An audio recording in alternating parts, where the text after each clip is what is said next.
the weapons that we use to fight fear. They're not brutality. They're not wrath. They're not hate. They are and will always be love. Et bienvenue dans un nouvel épisode hors série de Ce n'est que du cinéma. Cette semaine, on a décidé de vous apporter un épisode en partenariat avec la plateforme Sooner sur la thématique du Black History Month. Alors c'est vrai qu'en Europe c'est peut-être un peu moins connu, le Black History Month, c'est toujours au mois de février chaque année. C'est une commémoration pour l'histoire de la diaspora africaine. Et alors pour la petite histoire, c'est en 1976, à l'occasion du bicentenaire des États-Unis, que le Black History Month est officiellement reconnu par le gouvernement américain. C'est le président Gerald Ford qui a appelé à ce moment-là, et je le cite, les Américains à saisir l'opportunité d'honorer les réussites trop souvent ignorées des Noirs américains dans tous les domaines à travers notre histoire. Alors nous évidemment, comme notre spécialité c'est le cinéma, on a décidé avec la plateforme Sooner de vous recommander 3 films disponibles sur la plateforme qui traitent de cette thématique du Black History Month. J'ai la chance pour ça d'être accompagné de Nora. Comment ça va Nora ? Salut, ça va super bien. Comment ça va Jess ? Mais ça va très bien, je suis ravie de vous retrouver tous les deux. Pour ce petit épisode hors série. On va commencer tout de suite dans le vif du sujet. On vous a sélectionné 3 films. Je vais d'abord me tourner vers toi Jess. Quel est le film que tu as choisi pour ce spécial Black History Month ? Solomon Northup is an expert player on the violin. I was born a free man, lived with my family in New York. Be good for your mother. Until the day I was deceived, To Solomon. kidnapped, sold into slavery.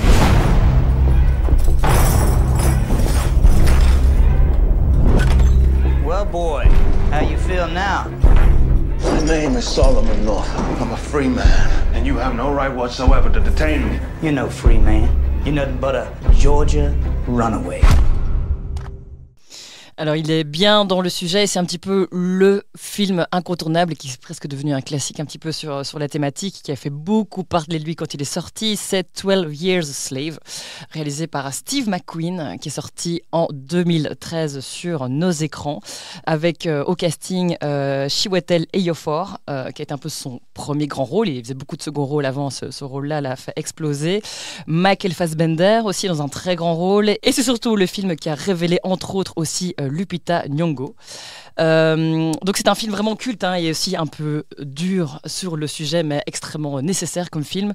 Le film se déroule dans l'Amérique esclavagiste des années 1840 et il nous raconte l'histoire de Solomon Northup, un homme afro-américain libre qui est enlevé, séparé de sa famille du jour au lendemain. Il va être vendu comme esclave à plusieurs propriétaires, et un des propriétaires qui va croiser sa route, qui est donc joué par Michael Fassbender, est un homme très cruel et qui va être très violent avec lui.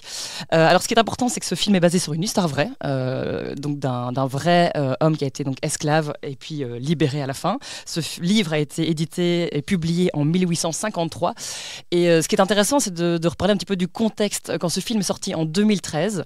Donc déjà il a remis en lumière ce livre dont moi perso j'avais jamais entendu parler, et avait mis un peu un coup de projecteur sur ce type d'histoire dont on n'avait pas beaucoup entendu parler à l'époque, parce qu'effectivement, alors on sait, l'esclavage c'est une partie très noire et très sombre de l'histoire de l'être humain, de la race humaine, mais on entendait moins parler de ces Afro-Américains qui vivaient libres, plutôt dans la partie nord des États-Unis, et qui étaient régulièrement, de temps en temps, enlevés et revendus dans le sud à des prix en fait.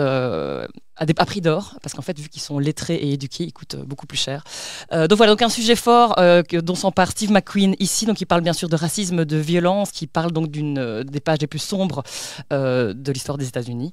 Et donc du coup, c'est très intéressant et très important que ce film en parle.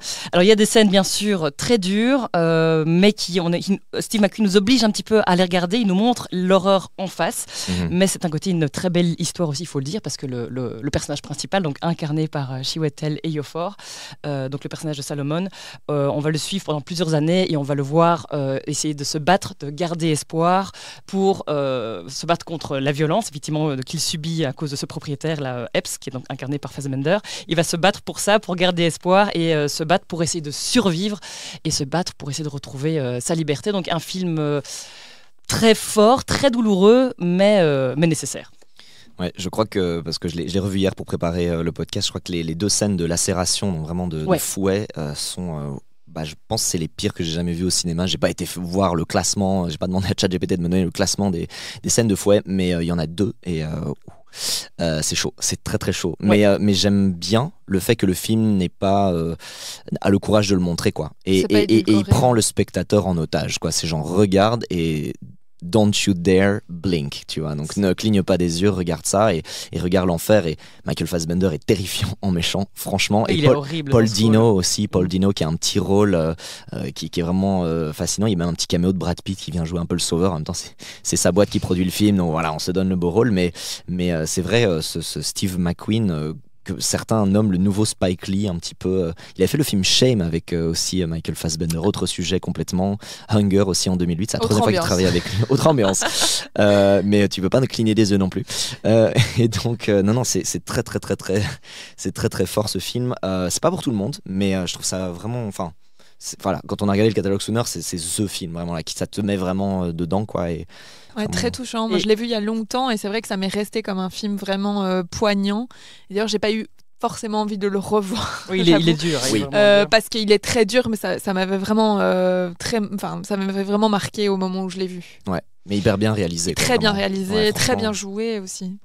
Et c'est clair que Steve McQueen sait utiliser sa caméra. Mais on le rappelle, tu l'as évoqué, il y a en fait une panoplie de second rôles et de super acteurs. Il y a Paul Dano, tu l'as dit, Paul Giamatti, Benedict Cumberbatch aussi, qui à ce moment-là venait à peine d'être connu avec sa série Sherlock. Et donc c'était un peu son premier gros rôle, même s'il n'a pas le rôle principal au cinéma. Enfin, il faut voir que Benedict Cumberbatch, on le connaît hyper fort maintenant, mais à l'époque, 2013, il avait un petit Sherlock au UK qui avait bien marché, mais c'était un peu ses pas aux États-Unis, quoi. Et c'est vrai que le film est aussi l'occasion, outre des scènes effectivement un peu douloureuses à voir, des scènes dures, Steve McQueen nous propose aussi des scènes qu'on n'a jamais vues entre esclaves aussi. On les voit parler ensemble, se laver, on voit un peu leur quotidien, se disputer parfois ensemble, entre survivre ou alors vraiment plonger dans le désespoir parce qu'ils savent pas s'ils font ça toute leur vie. Enfin, il y a vraiment ce côté où on les voit se disputer, où on voit aussi le propriétaire qui leur lit la Bible. Donc on voit Michael Fassbender qui est en train de... Enfin, voilà, on voit des scènes qu'on n'a jamais vues avant au cinéma sur cette thématique-là en tout cas.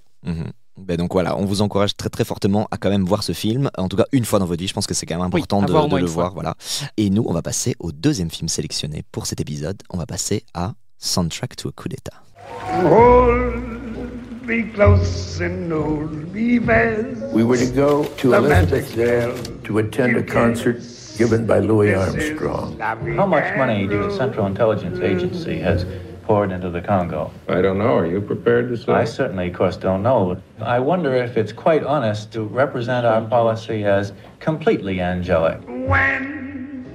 And seated out on the terrace was a man I recognized. He said, well, you have to assassinate Lumumba. He used those words? Yes. But who ordered him? He said President Eisenhower.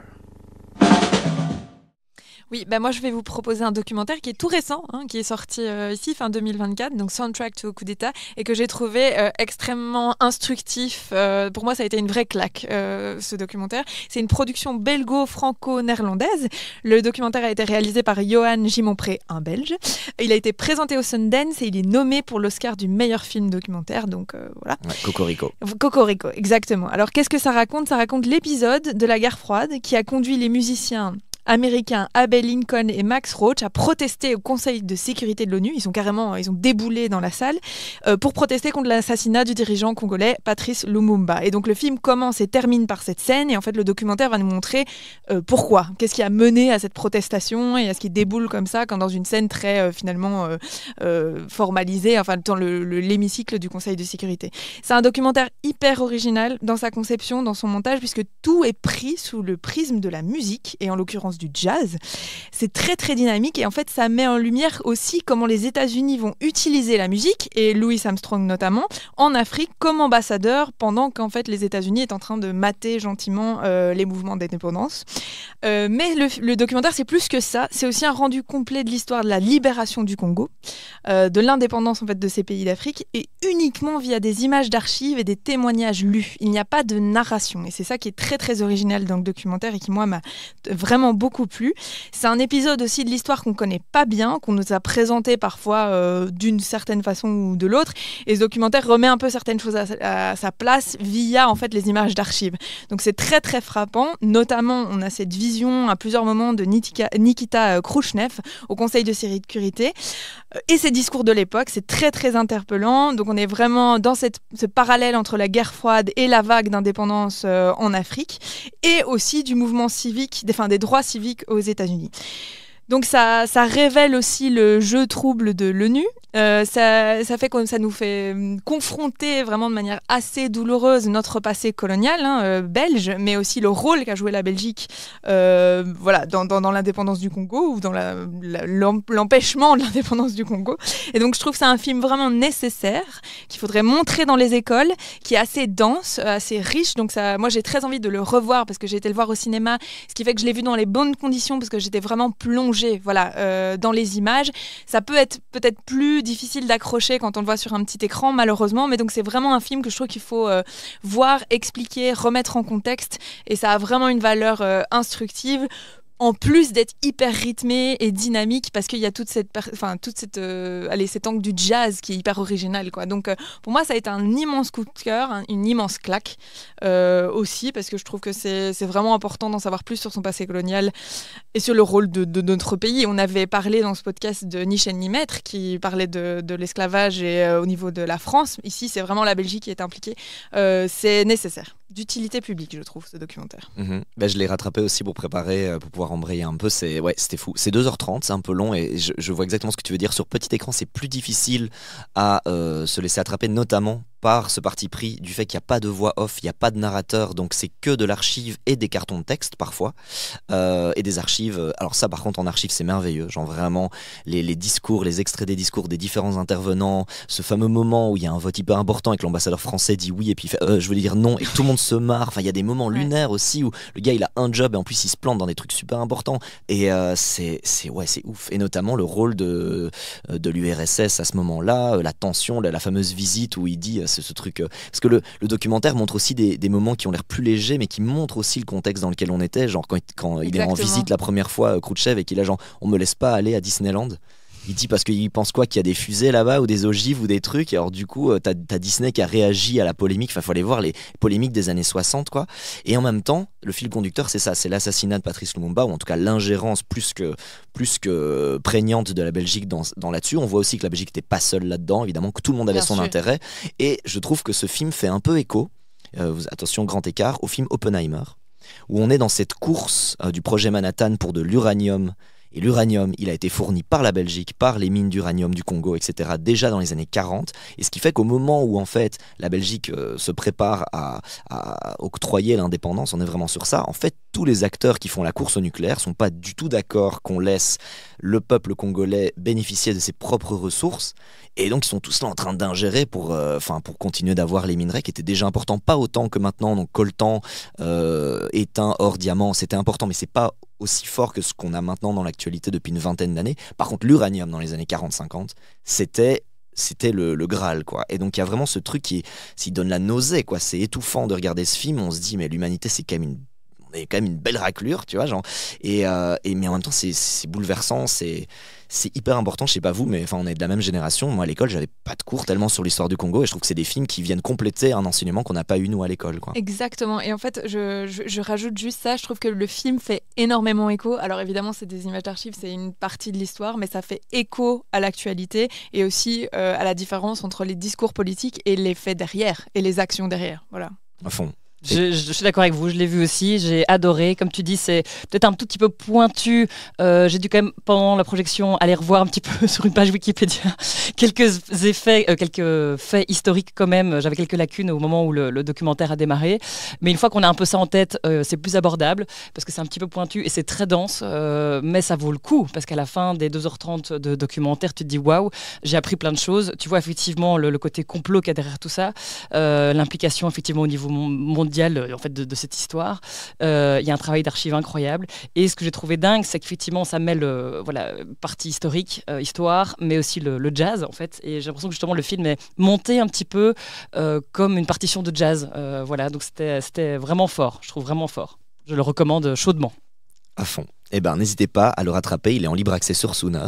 C'est vraiment une très très bonne recommandation. Merci Sooner de mettre des films comme ça sur la plateforme. Surtout que ce qui est ouf, c'est quand on se rend compte juste après qu'il est nommé carrément par l'Académie des Oscars aux États-Unis comme meilleur documentaire. Donc je veux dire, si en plus il le gagne, ça on saura dans quelques semaines. Alors là, c'est Cocorico avec Flo qui était déjà une coproduction belge. Alors là, attends, il y a moyen de faire un braquage. Il y a moyen de faire un braquage. C'est l'année des Belges. C'est l'année des Belges. Bon, allez, très très bien. Ça va être à mon tour de vous présenter mon film. Just heard on CBS News, 4 officers charged in the Rodney King incident are found not guilty. We're taking this to the streets. So you in? No, she's not.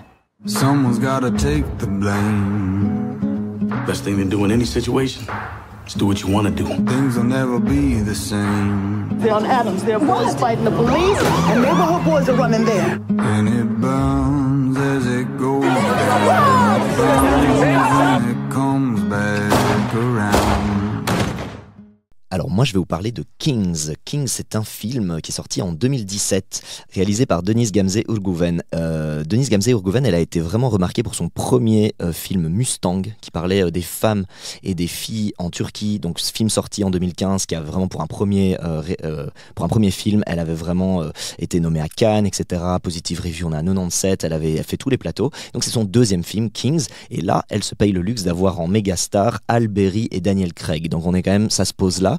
Et donc le contexte de ce film, on est en 1992 dans un quartier populaire de Los Angeles. Millie, donc qui est jouée par Halle Berry, s'occupe de sa famille, mais aussi d'enfants qu'elle recueille parce qu'ils sont dans la rue, parce qu'ils vont se faire coffrer, ils vont se faire emprisonner et que sa maison va devenir un petit peu surpeuplée de plein d'enfants qu'elle essaye de protéger de ce monde super dangereux en 1992. Mais surtout, au même moment 1992, c'est un moment historique pour la communauté de ces quartiers-là, c'est le fameux passage à tabac de Rodney King, filmé. C'est une des premières fois qu'on a une vidéo buzz virale avant Internet en 1992, et le procès qui va s'en suivre. C'est la première fois aussi que le procès sera filmé. Et guess what, à la fin, non-lieu pour les forces de l'ordre. Et s'ensuit à ça une réaction du quartier et en gros de l'Amérique qui va s'insurger, qui va faire des émeutes dans tous les sens, brûler tout. Il y a vraiment quelque chose une colère qui va exploser. C'est une histoire de famille quand même, de survie, dans ce monde qui a l'air d'être à la fois, on est quand même à Los Angeles en 92 dans les quartiers, mais il y a un côté post-apocalyptique presque dans ce quartier-là. C'est assez bouleversant. Rodney King, c'est pas une histoire que je connaissais très très bien, mais c'est vraiment un moment très très important dans l'histoire des États-Unis parce que 92, comme je l'ai dit, première vidéo, violence policière filmée, procès filmé et non-lieu. Et ça a vraiment fait écho. La réalisatrice explique aussi que, en fait, l'idée du film pour elle, même s'il l'a fait en 2017, il est venu en 2005, les fameuses émeutes à Paris. Les voitures qui brûlaient, les banlieues qui se rebellaient.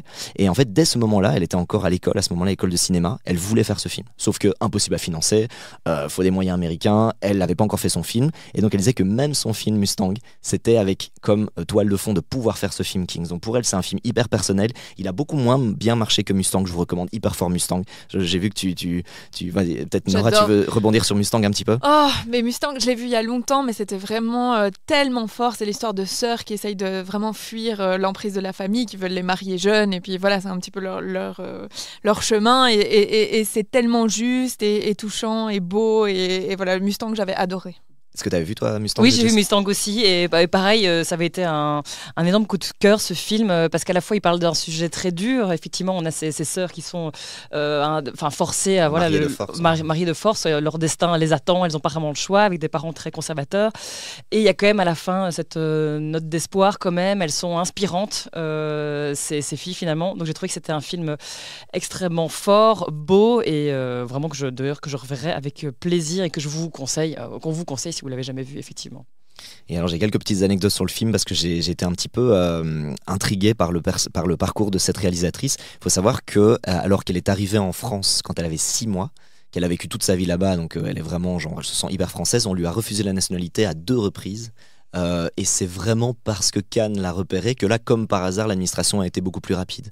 Et d'ailleurs, elle a cette phrase qui est hallucinante. Elle est mariée avec un Français. Son chien est français, c'est important parce que l'animal a un passeport. Donc elle dit, mon animal a un passeport français, mais moi je ne l'ai pas. Enfin, il y a vraiment une indignité aussi. Donc il y a une thématique en plus du film. C'est vraiment le fait d'être étranger dans son propre pays, on parlait d'un peu de la migration, c'est vraiment quelque chose qui l'a mise en colère, qui l'a encore plus boosté pour faire ce film, donc vraiment très très très très important ce film. Sachez aussi qu'elle a en 2019 réalisé plusieurs épisodes de La Servante écarlate, aussi de la saison 3, et donc super content, et moi j'ai vraiment hâte de voir son prochain long métrage. J'espère qu'elle prépare quelque chose, parce que vraiment une réalisatrice à suivre à fond, et donc c'est disponible aussi en libre accès sur Sooner Kings, c'est en 2017 sur Sooner, n'hésitez pas à y jeter un œil, et sur Mustang aussi, vraiment. Bon, mais merci d'avoir écouté cet épisode hors série en partenariat avec Sooner, on espère que ça vous a plu. Bon, évidemment on n'a pas fait la liste exhaustive, mais il y a une bonne vingtaine de films en thématique de Black History Month. D'ailleurs en ce moment, si vous allez sur Sooner, vous avez un chapitre qui a été designé Black History Month avec tous les films qui sont recommandés. Vraiment, on vous encourage à fond à vous intéresser à cette thématique, c'est vraiment des films qui sont évidemment toujours super bouleversants. Nous, ça a été un plaisir de faire cet épisode, et puis on se retrouve très bientôt pour un épisode plus traditionnel la semaine prochaine. À bientôt. À bientôt, ciao, salut les à tous. amis. Salut. Ciao, ciao. Ciao.